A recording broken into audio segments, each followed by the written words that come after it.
Konti lang naman experiences kasi yun lang yung mga parang sobrang tumatak sa akin. Tinatry ko yung process utak. Paano? Paano ito nangyari? Anong meron pag Friday payday? Ang daming tao.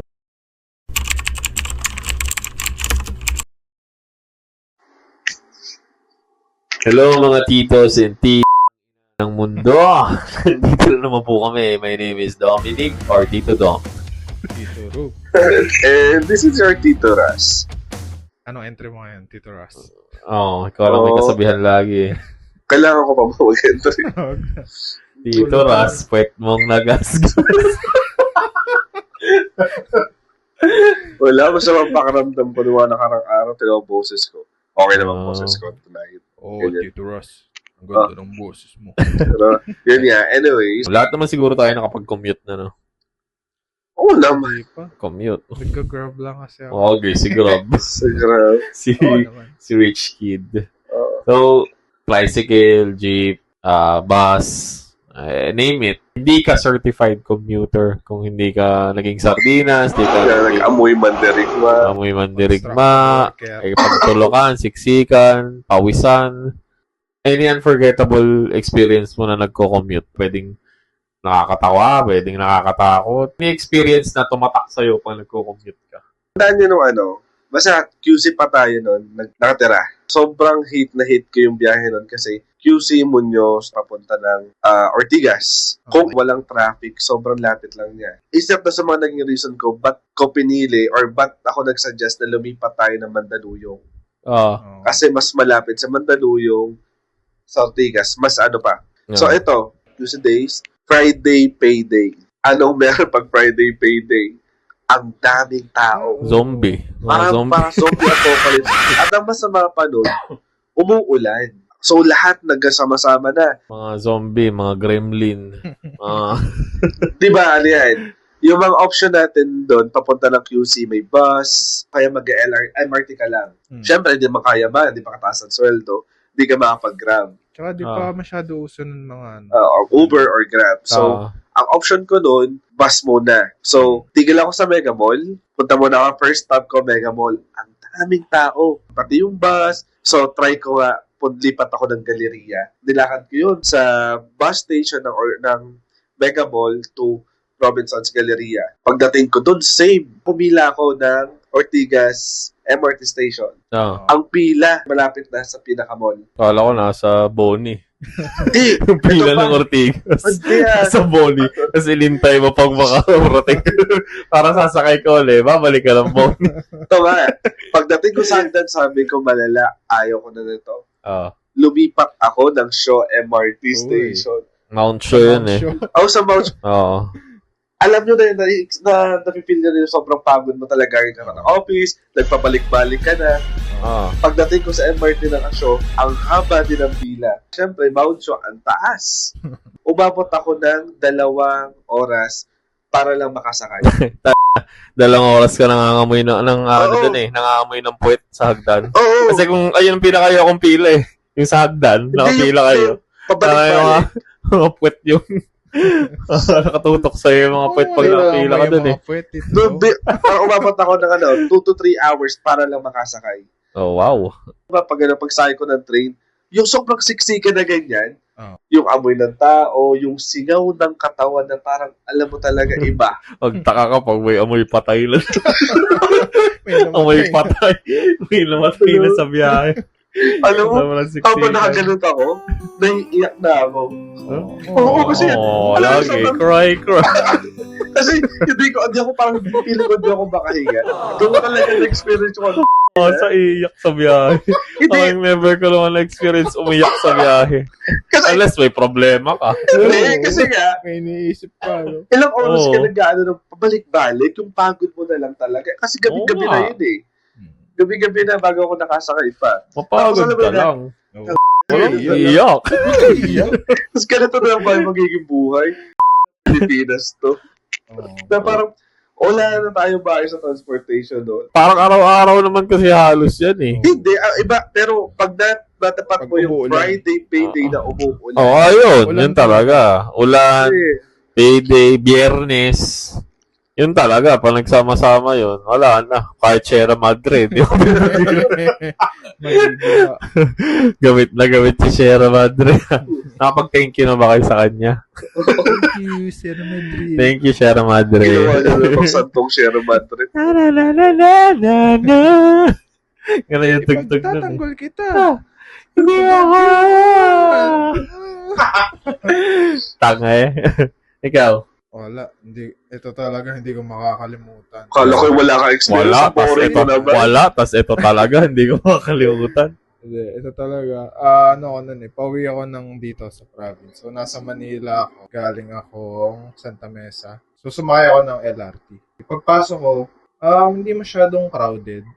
Parang may ilang nakatayo.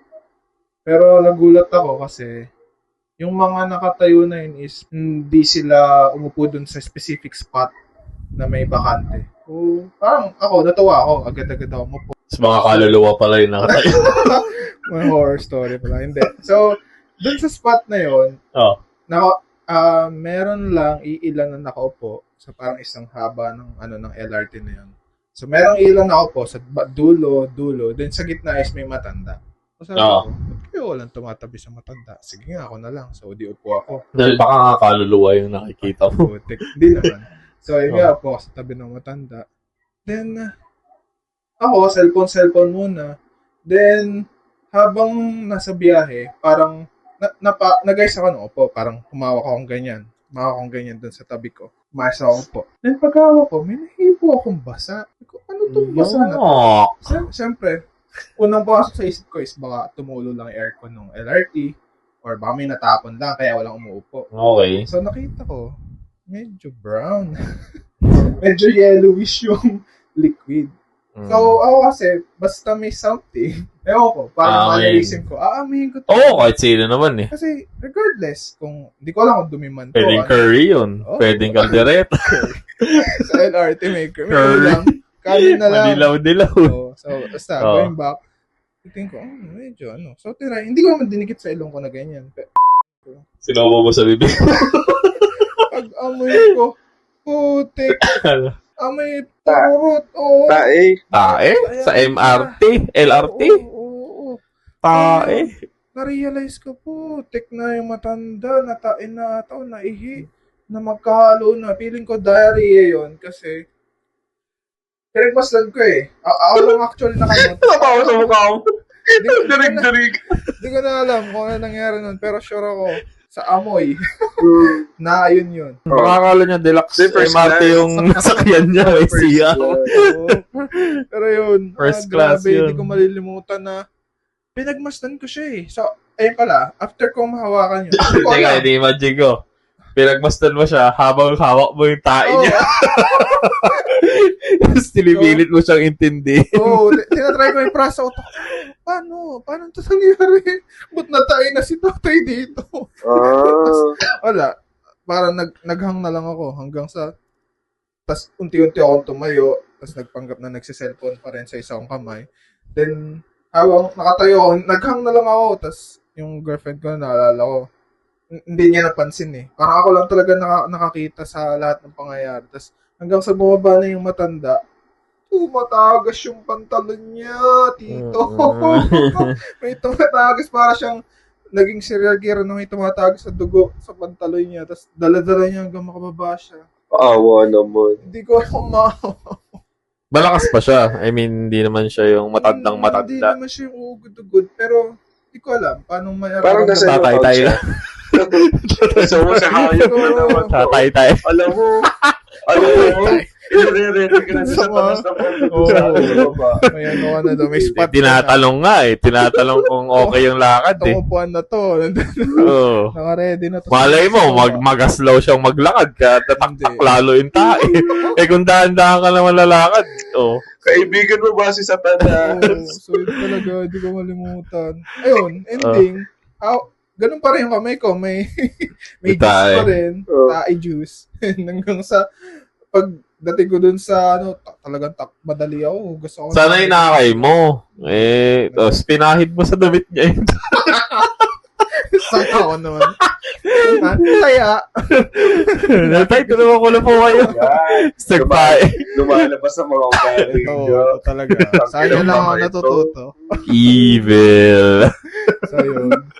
Nakasurvive naman ako ng araw na yun. Hindi naman ako parang nagsuka or natay rin. So, Miss yun. na hugas puwet, hugas kamay eh. No? O ikaw, kapatid ni Satanas, anong kwento mo? Ako naman, pag nagko-commute kasi, syempre, mabilis akong ma-bore eh. Parang gusto ko yung naaaliw ako pag, dalawa lang yan, either matulog ako buong biyahe, o paggising ako, kasi ako observant eh. So, titingin-tingin ako sa paligid, habang bumabiyahe, sa window, mga kasabay ko, minsan nakikinig ako sa mga chismis ng iba doon. Yung talagang inaaliw ko yung sarili ko habang bumabiyahe. May few na hindi ako makalimutan. Di ba uso may mga pumapasok na nagtitinda? Pasok sila. Minsan nagkakasabay-sabay, 3, 2. Umaandar yung bus Tapos syempre, ako sa may aisle. Una may dumaan na isa. So may dumaan pang isa. Tapos nataon na parang nagsisiksikan silang dalawa. Parang nagkakabanggaan sila. Tapos parang nagkapikunan. Tapos akala ko magsusuntukan na. Hindi. Ang weird kasi ito talaga yung view ganyan kalapit. Ito silang dalawa, ganyan. Kitang-kita ko. Parang nagre-ready na ako umalis kasi akala ko baka tamaan pa ako. Ang ginawa, nagsundutan ng puwet. Kita-kita ko, ginalan niya talaga yung puwet ng isa yung parang, hindi ka alis. Hindi ko alam kung magkakilala ba yun, na magtropa silang nagtitinda. Nagsundutan talaga sila ng puwet.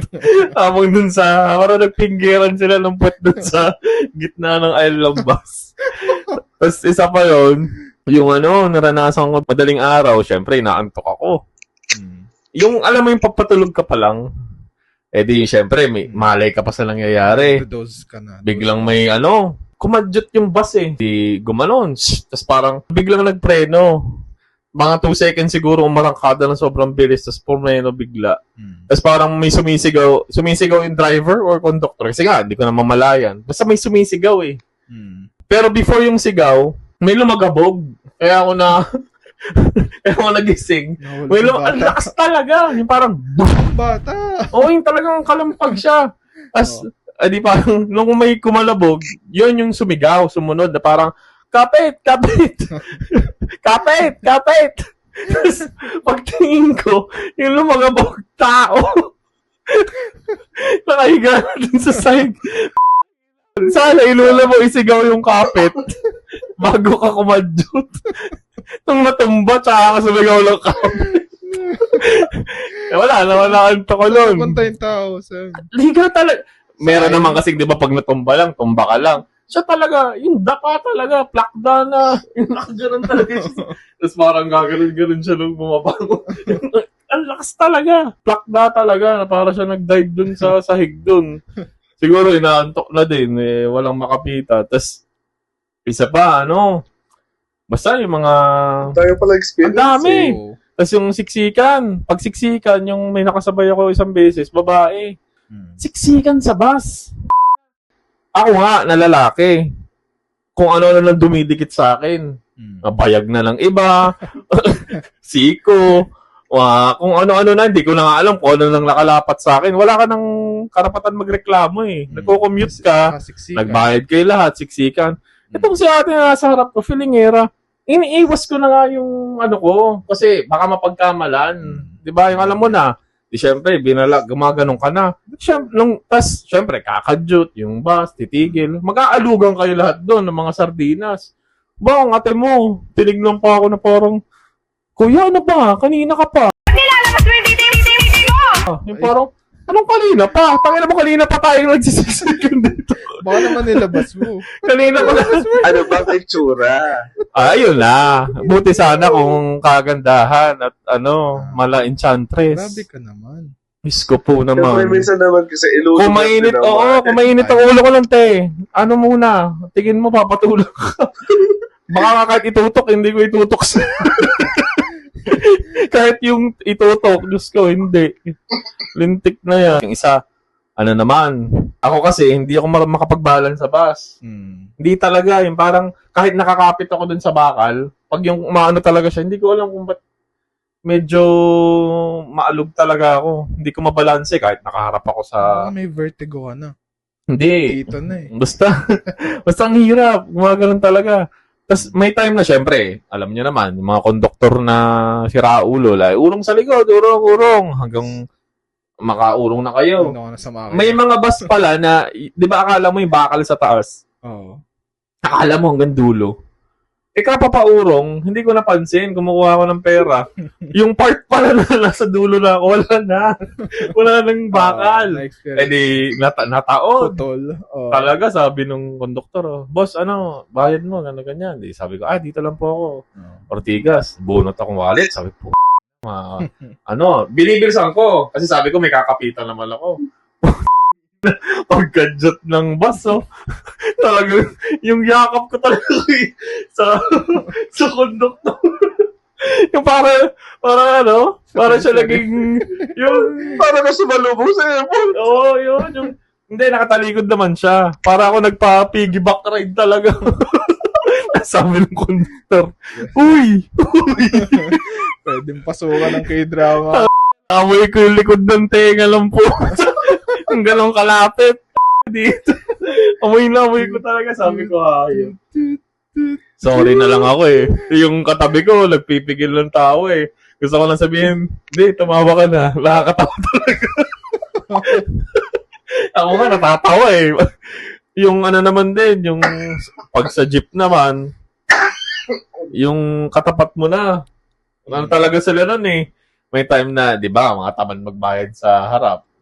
Dalawa lang kaming sumakay. Ayaw namin parehas pumunta sa dulo. Nakakatinginan na kami. Yung parang, kala ko sa'yo, subukan mo sabihing bayad po. Tapos ako mag-aabot, sisipahin kita, no? Tapos gusto ko kayayain tag dito. Baka fix na lang, kasi sino magbabayad. Tapos, maya-maya, may pumasok na. Tatlo na kami. Sitang na. Hindi pa nakahawak, naghahanap lang naging babayad. Sabi niya, sige, alam yung parang nagmamadali, kasi masikip yung maong siguro, kaya ganun yung pagkuha ng barya. Umandar na naman yung Fast and the Furious na jeep. Pag-andar, nahulog sa upuan sitang. Yung talagang higang-higang. Nag-slide siguro. Di, syempre, kami dalawa magkatapat, natatawa. Tapos, tumawa din naman siya. Pagtayo niya, tumigil siya sa aming dalawa, kala ko magagalit. Wala lang siya, sabi niya,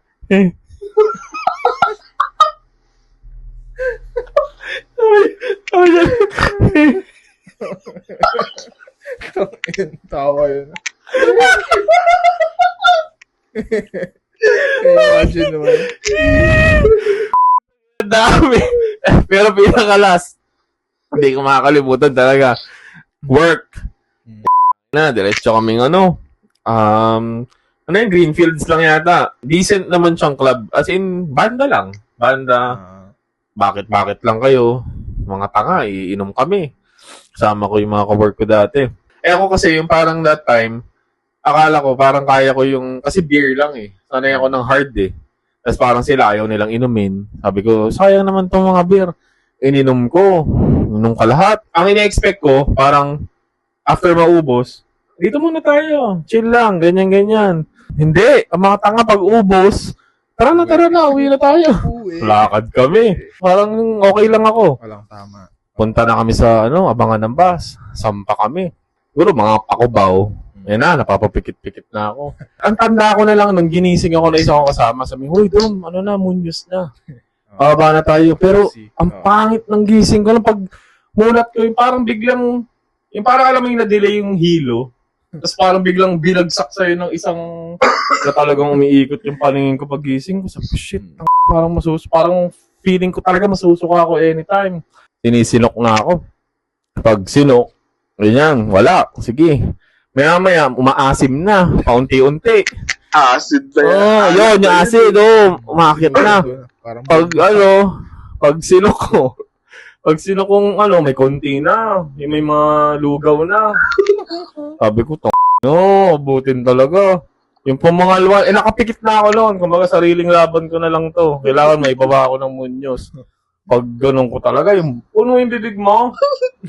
Pero, hindi sumirit. Puno yung bibig ko, pero napigilan ko pa. Sabi ko, shit, may pag-usap mo. Parang, sa sobrang lasing ko, sabi ko, sige.